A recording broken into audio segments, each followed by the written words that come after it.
जिसके भरोसे हम बैठ के डिबेट कर रहे हैं, वो कह रहा है कि हमें अपने एयर डिफेंस को मजबूत करने की जरूरत है और बहुत चीजें सुधारने की जरूरत है, हमें बहुत लेसन मिले हैं। यही कह रहा है, बहुत लेसन मिले इससे। ये उस फोटो खिंचवाया था, याद है ना, पीछे एयर डिफेंस दिख रहा था मोदी पीछे, S-400 आदमपुर फोटो खिंचवाए थे ना। फोटो खिंचवाया, वो पीछे फोटो खिंचवा करके अगर सामने एक बार ये बोल देते कि जो पीछे खड़ा है इससे मजबूत लाऊंगा। और ये कोई भी अटकलबाजी हम नहीं कर रहे हैं, जो हम आपको बताने जा रहे हैं वो सीधे डिप्टी आर्मी चीफ के हवाले से। ये विस्फोटक खुलासा हम उनके बयान का हिस्सा भी सुनवाएंगे आपको। लेकिन तो जब सीज फायर की बातचीत चल रही थी तो पाकिस्तान हमारे जो सबसे प्रमुख हथियार हैं उनको लाइव देख रहा था। सोचिए आप, लाइव कहां पर कौन से हथियार तैनात हैं, कौन से हथियार पोजीशन ले चुके हैं, कौन से हथियार फायरिंग लाइन में है, मतलब कंप्लीट A to Z जो तकनीकी पहलू होता है ना, टेक्निकल, हमारे हथियार पाकिस्तान लाइव देख रहा था। और DGMO की बातचीत में बात सामने आई। इतना ही नहीं, हमारे डिप्टी आर्मी चीफ का जो विस्फोटक खुलासा है उसमें यह भी है कि पाकिस्तान और भारत के बीच जो संघर्ष हुआ, जो भारत का ऑपरेशन सिंदूर हुआ, भारत को लैब बना लिया था, लैब, प्रयोगशाला। भारत उसके लिए वो लैब था जहां पर वो अपने खतरनाक है, फिर मैं रिपीट कर दूं, भारत के उप सेना प्रमुख, भूतपूर्व भी नहीं वर्तमान, और इन सबके बीच आप कल्पना कीजिए जब भारत के सारे हथियार पाकिस्तान लाइव देख रहा था, चीन भारत को प्रयोगशाला बना रखा था, उस वक्त उसी ऑपरेशन सिंदूर के नाम पे हमारे प्रधानमंत्री देश में जश्न का माहौल बनाने की कोशिश कर रहे थे, राष्ट्रवाद का माहौल बनाने की कोशिश कर रहे थे, रोड शो कर रहे थे, सिंदूर लहू में दौड़ा रहे थे और सिंदूर बांटने की तैयारी कर रहे थे। मैं एक सामान्य नागरिक के रूप में, भारतीय के रूप में पूछता हूं, क्या ये देश के साथ धोखा नहीं था? और धोखे को अगर और रिफाइन करें तो देश के साथ धोखे को ही देशद्रोह कहते हैं। क्या देशद्रोह नहीं था? सिर्फ राजनीतिक लाभ के लिए देश को इस मुकाम पे खड़े कर देना। मैं सीधा चलता हूं हेमंत भाई के पास। हेमंत भाई, मैं पहले एक खबर दिखा दूं आपको, जो स्क्रीनशॉट है, स्क्रीनशॉट लाइए, खबर की स्क्रीनशॉट लाइए। डिप्टी COS ने कहा, DGMO लेवल पर बातचीत के दौरान पाकिस्तान को हमारे महत्वपूर्ण वेक्टरों के लाइव अपडेट मिल रहे थे, इसलिए अब हमें और मजबूत एयर डिफेंस चाहिए, ये डिप्टी आर्मी चीफ ने कहा है। लाइव अपडेट मिल रहे थे, हमें और मजबूत एयर डिफेंस चाहिए, और हमारे देश में डंका बजाया ये पामेरियन चैनलों ने, हमारे एयर डिफेंस ने कर दिया, वो कर दिया। जो लड़ रहा है उससे पूछो, जो देश को बचा रहा है उससे पूछो। मूर्खों की जमात इस देश को कहां खड़ा करेगी? और उस जमात को लीड करने वाले और गुमराह करने वाले पॉलिटिकल लीडरशिप, ये कहां देश को ले जाएंगे? आगे हम सुनाएंगे। आज ये बहुत ही महत्वपूर्ण विस्फोटक खुलासे, फिक्की का एक प्रोग्राम था और उसमें न्यू एज मिलिट्री ऑपरेशंस के ऊपर डिप्टी चीफ जो हमारे हैं, deputy chief of army lieutenant general Rahul R Singh, उन्होंने ये खुलासे। और जो ये आपने खबर दिखाई, ये तो वास्तव में ही हतप्रभ कर देने वाली है। इसका अगर मैं साधारण भाषा में, मेरी आपकी भाषा में कहूं तो ये है कि मेरी और आप दोनों की बातचीत हो रही है युद्ध विराम को लेकर के, और आप रियल टाइम में मुझे ये कह रहे हैं कि तुम्हारी ब्रह्मोस, तुम्हारी स्मर्च, तुम्हारी पिनाका सिस्टम्स जो है वो फला फला जगह पर एक्टिवली हमारे ऊपर टारगेटेड है, उसको देखिए। तो आप सोचिए क्या बढ़ेगी आपके साथ। तो इस लेवल का रियल टाइम अपडेट पाकिस्तान के DGMO को, हमारे DGMO को वो बता रहे थे। तो उसने कहा कि ये जो वेक्टर्स आपके, वेक्टर क्या होता है? लॉन्ग रेंज की जो हमारी मिसाइल एसेट्स होते हैं। लेकिन इस बात से एक बात और पुख्ता होती है कि पाकिस्तान को रियल टाइम, जो मैं बार बार आपको पहले दिन से कह रहा हूं, रियल टाइम की सैटेलाइट एक्सेस, और उसको पूरे के पूरे, जो आप पहले से कह रहे थे कि एक लेबोरेटरी के तौर पर प्रयोग किया, आज जनरल राहुल R सिंह ने उसको और खोल दिया। उन्होंने कहा कि अभी तक जो चाइना के जो हथियार हैं वो लैब के अंदर टेस्ट होते थे, आइडियल कंडीशंस के अंदर टेस्ट होते थे। भारत के खिलाफ जो चाइना, इसका पाकिस्तान का जो ऑपरेशन सिंदूर हुआ, इसके अंदर उनको रियल टाइम में लाइव लैब बना दिया गया। यानी कि पिछले 5 साल में पाकिस्तान के पास जो चाइनीज इन्वेंट्री है वेपन्स की, वो करीब 81% है हार्डवेयर, मिलिट्री हार्डवेयर, और उस सारे के सारे को बिना एक चवन्नी खर्च किए तो अब जो हमारे पास जो वेपन्स हैं सिस्टम्स, वो सारे के सारे इंटरनेशनल स्टैंडर्ड्स के, चाइना के अपने हैं। तो चाइना ने उनको भारत के एडवांस वॉर सिस्टम के खिलाफ टेस्ट कर लिया, यही तो हम कह रहे थे, और रियल टाइम सैटेलाइट एक्सेस दे दी। इस बात को आज स्वीकार कर लिया deputy chief of army staff lieutenant general Singh ने। वही चाइना जिसके खिलाफ आप 5 साल से मुंह नहीं खोल रहे, जिसने स्टेटस को डिस्टर्ब किया लद्दाख के अंदर, जिसने गैलवान किया, उसके बावजूद भी प्रधानमंत्री जी ने 19 जून 2020 को क्या कहा ऑल पार्टी मीटिंग में? ना कोई आया है ना कोई घुसा है। वही शी जिनपिंग जिसके साथ झूला झूलते थे, वो खुल करके पाकिस्तान को सारा मिलिट्री हार्डवेयर, सारी रियल टाइम लोकेशंस, सैटेलाइट की एक्सेस, वो सब कुछ दे रहा था। और हमारे प्रधानमंत्री के मुंह से आज तक एक शब्द चाइना को लेकर नहीं निकला, 2020 से लेकर के आज तक। और यही बात राहुल गांधी ने संसद के दौरान खड़ी होकर कही थी कि आपने इन 11 साल में जो सबसे बड़ा पाप किया है वो ये किया है कि पाकिस्तान और चीन को एक साथ ले आए। तो आज आर्मी के सर्विंग डिप्टी चीफ का ये कहना कि हम 1 नहीं 2 नहीं 3 मोर्चों पर लड़ रहे थे, तो उन्होंने बिल्कुल ब्लैक एंड व्हाइट में चीज ला दी। उसके बावजूद भी हमने सीज फायर किया, किन कंडीशंस पे किया। आज तक मोदी जी सिंदूर तो ऑपरेशन सिंदूर में, सिंदूर तो उनकी रगों में दौड़ चुका, गर्म सिंदूर, पूरे देश में फोटोशूट भी हो गए। सिंदूर बांटो अभियान आपने कैंसिल करा दिया, नहीं तो सिंदूर भी बढ़ चुका होता तो। उसके बावजूद भी ऑपरेशन सिंदूर का सीज फायर क्यों हुआ, किन शर्तों पर हुआ, किसने कराया, किन परिस्थितियों में कराया? जो रक्षा मंत्री राजनाथ सिंह ये कहते थे कि 1 साल के अंदर तीसरी बार सरकार आ जाए, आप लोग योगी आदित्यनाथ कहते थे तीसरी बार सरकार बनवा दो, 1 साल के अंदर पीओके आ जाएंगे। तो अब 1 साल से ज्यादा हो गया, कहां है पीओके? तो अब राजनाथ जी ने एक नई लाइन पकड़ी, जब ऑपरेशन सिंदूर के बाद फोटो शूट करा रहे थे अलग अलग जगह जाके, कि अब पीओके अपने आप ही हमारे पास चल करके आ जाएगा। ये कहा पीओके चल करके आएगा। उसके बाद तमाम काउंटीज हमारे एरिया में बसा दी। क्या 5 साल से जो संसद के अंदर पाकिस्तान और चाइना पर जो बातचीत नहीं हुई, क्या इस मानसून सेशन में मोदी जी इस पर बात करेंगे? क्या वो देश को ये बताएंगे कि पाकिस्तान का ऑपरेशन सिंदूर किन कारणों से सीज फायर हुआ, किन शर्तों पर सीज फायर हुआ? क्या मोदी जी अब भी देश को बताएंगे या नहीं? अब तो आर्मी के डिप्टी चीफ ने सारी चीजें ब्लैक एंड व्हाइट में रख दी, कुछ में थोड़ी सी दिक्कत रही, चूहे बिल्ली का खेल चलता रहता है। तो ये सारे सवाल सरकार से उम्मीद की जाती है डेमोक्रेसी में। आर्मी चीफ तो ठीक है, डिप्टी चीफ अपनी जगह सारी बातें रख रहे हैं, प्रोफेशनल आदमी है, तजुर्बे के आधार पर बोल रहे हैं, लेकिन भारत की सरकार चुप क्यों है ये बताने में? मोदी जी क्या कह रहे थे? मोदी जी कह रहे थे कि ऑपरेशन सिंदूर खत्म नहीं हुआ है, जारी, केवल सीज फायर हुआ है। तो सीज फायर किन परिस्थितियों में हुआ है, किन शर्तों पर हुआ है, ये तो बता दीजिए देश को। अब तो सरेआम ये बात आ गई कि चाइना बिल्कुल पाकिस्तान की पीठ पे हाथ रख के खड़ा था। तो आप जो झूला झूल रहे थे, माई फ्रेंड शी जिनपिंग कर रहे थे, उसका क्या?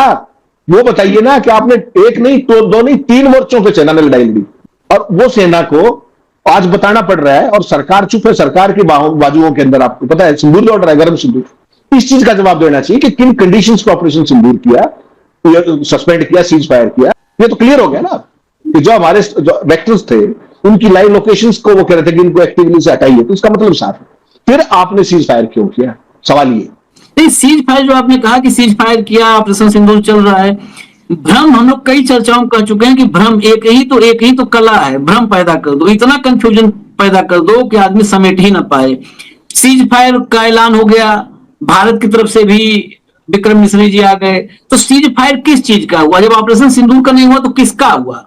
और ऑपरेशन सिंदूर का हुआ तो ऑपरेशन सिंदूर जारी कैसे? खैर, ये सब अभी संसद में तो बहुत चीजें हैं। संसद में तो सीडीएस अनिल चौहान ने जो कहा उस पर भी जवाब देना चाहिए।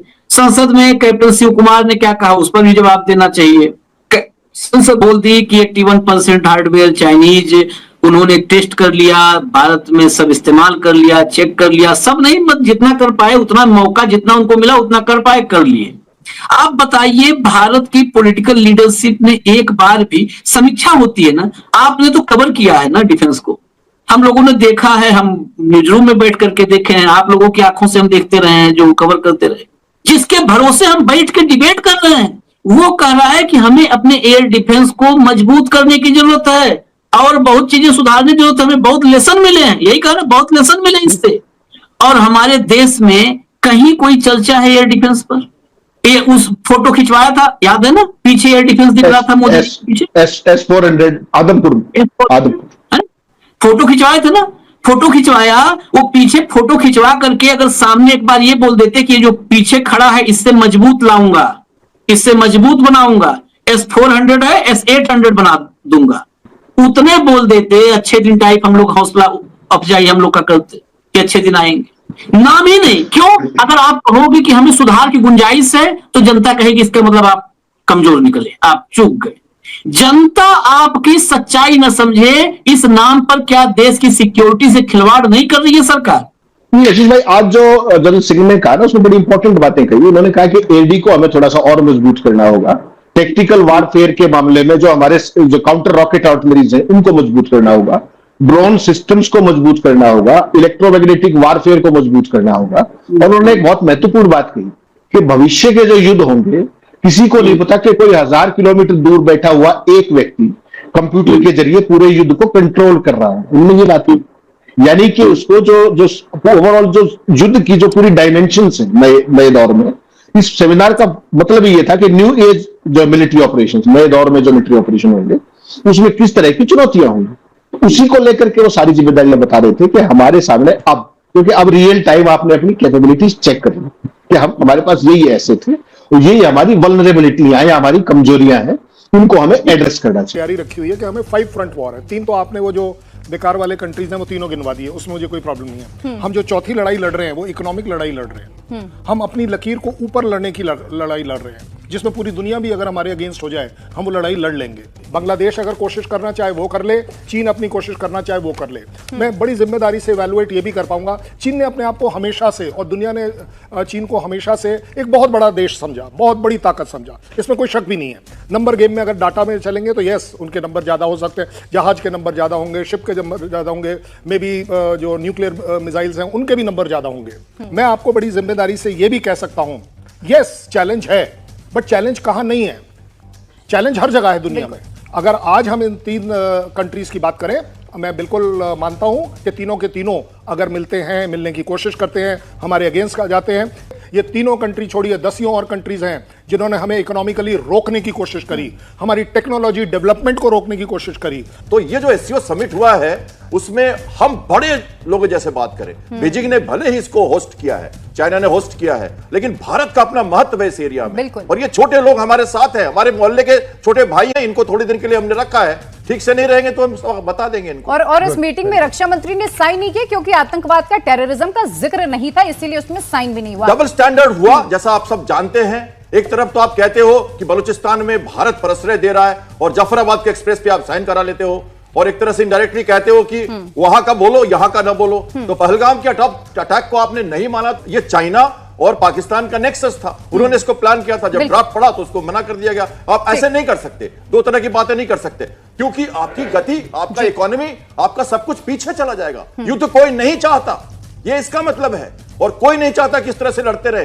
वेपन्स ऑफ मास डिस्ट्रक्शन जिसकी चर्चा राजनाथ सिंह ने एससीओ में की है, क्या वो सब खत्म हुआ? उन्होंने खाली, हम पाकिस्तान की बात नहीं कर रहे हैं पहलगाम की, हम ईरान वाली बात भी उसमें देख रहे हैं, क्योंकि अभी भी प्रॉक्सी वार का तरीका है, अभी भी हिजबुल्लाह, हमास और ये हुती का अटैक हो सकता है। विश्व प्रभावित होगा, इंडियन नेवी को जाना पड़ेगा रेड सी में, हमें फिर से प्रोटेक्ट करना पड़ेगा सी लेंस को, कम्युनिकेशंस को, हमारे जो सी फेरर्स हैं उनको कॉन्फिडेंस में लेना पड़ेगा, आपका आर्थिक विकास रुक जाएगा। सिर्फ इस डर से कि अगर हमने इनके ऊपर हाथ डाल दिया तो इस देश में एक नया कहीं आंदोलन ना शुरू हो जाए, कहीं इनको हाथ डाल दिया तो इस देश में कुछ लोग नाराज ना हो जाएं, इन चीजों से आपको ऊपर उठना पड़ेगा। और ये जो फ्रंट है ये सबसे ज्यादा डेंजरस फ्रंट है। ये फ्रंट ऐसा है, आप हर कॉन्फ्लिक्ट में पिछले 10 साल में आप देख लीजिए, सर्जिकल स्ट्राइक हुई, उसको प्रेस कॉन्फ्रेंस करके इस देश की अपोजिशन पार्टी के लीडर ने कहा कि ये तो मुझे सर्जिकल स्ट्राइक लगती है।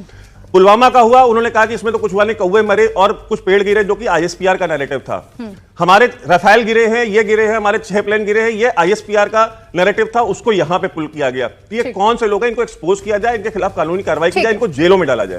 As far as America is concerned, उनको पाकिस्तान चाहिए, क्योंकि पाकिस्तान इसलिए चाहिए, उसकी जियो स्ट्रेटेजिक इंपॉर्टेंस है। आज तक पाकिस्तान को जो भी मिला है, आप उसे भी के कटोरे में मिला है, या IMF से मिला है, या US से मिला है, उन्होंने हथियार भी दिए हैं और अभी भी दे रहे हैं। $400 मिलियन का सपोर्ट इक्विपमेंट आ रहा है फॉर F-16, अगर आपके दिमाग से वो निकल गया हो, वो भी आ रहा है। पाकिस्तान ने 2 टाइमिंग शुरू की, वो तो उसे पता है कि ये छोड़ नहीं सकते हैं। उसने चाइना के 80% इक्विपमेंट उसके पास हैं। चाइना उसको क्यों नर्चर कर रहा है? क्योंकि वहां से सीपैक कॉरिडोर जाता है और ग्वादर पोर्ट में वो उसको स्ट्रेट ऑफ होर्मुज के आगे चल करके उसको रास्ता देता है, वहां से मिलान करता है। तो ये चाइना की वो है। और बलूचिस्तान में आप समझिए खनिज का भंडार है और उसके ऊपर सबकी आंख लगी हुई है और अब अमेरिका की भी आंख लगी हुई है। तो वो चाहते हैं वहाँ जो रेयर अर्थ मिनरल्स हैं, वहाँ कॉपर है, वहाँ गोल्ड है और वहाँ से सी को एक्सेस है, वो पूरा वो उनको चाहिए। तो जियो स्ट्रेटेजिक इंपॉर्टेंस पाकिस्तान वहीं रहेगा, उसमें दोनों सुपर पावर्स अपना इंटरेस्ट दिखाती रहेंगी। तो चाइना और यूएस दोनों के इंटरेस्ट अब आप समझ गए पाकिस्तान में है। हमारा साथ क्या है, यूएस का इंटरेस्ट हमारे साथ भी है क्योंकि हम पूरी एक्सेस देते हैं इंडियन ओशन रीजन में और हम चाइना को पोक कर सकते हैं यहां से। We are also power on to ourselves, हमारे पास भी समृद्धि है और मिलिट्री पावर है, तो हम यहां से पोक कर सकते हैं, हमें भी चाहिए। बांग्लादेश में उसी चाहिए। सेंट मार्टिन आइलैंड का नाम आपने सुना होगा, जिसके कारण बीच चीजों में विवाद आता है। शेख हसीना वहां से वो डिसमिस की गई थी एक तरीके से और वो आंदोलन उन्हीं का चलाया हुआ है। तो अमेरिका क्या चाहता है, हर देश में, यूक्रेन से लेकर के बांग्लादेश में, ईरान में, आप देखेंगे ईरान को अभी $30 बिलियन देने का प्रॉमिस किया है और इजराइल में वो चाहते हैं कि हमारे लोग रहें। तो उन्होंने कोई आज वर्ड्स मिन्स नहीं किए जनरल सिंह ने, उन्होंने साफ कहा कि ये वो चीजें हैं ड्रोन की टेक्नोलॉजी के मामले में और बाकी सारा जो ये काउंटर रॉकेट, और हालात बहुत अच्छे सीमा पर कभी भी नहीं गए, आर्मी चीफ भी कह चुके हैं ये मुख्य चुनौती चाइना से। उसके बावजूद जो आपके जो नेताजी हैं, आपके जो साहेब, वो तो उनके साथ झूला झूलते थे साबरमती के तट पर, फोटो शूट कराते थे, एक तरीके से खोल के रख दिया, एक्सपोज कर दिया। और डीजीओ की बातचीत के दौरान वाली जो मैंने आपको बात बताई, उन्होंने ये भी कहा कि युद्ध को शुरू करना आसान है लेकिन कंट्रोल करना बहुत मुश्किल है। ये बात कही उन्होंने, फायर खड़ा करके बैठ गए, किसके कारण? और उस सीज फायर की घोषणा कौन कर रहा है? ट्रंप। उसका 18 बार वो कौन ले चुका है क्रेडिट? ट्रंप। आपसे कोई पूछे तो आप क्या कहते हैं कि साहब ऑपरेशन सिंदूर तो भी जारी है। कहां जारी है बता दीजिए। अगर ऑपरेशन जारी है तो सीज फायर का क्या मतलब है?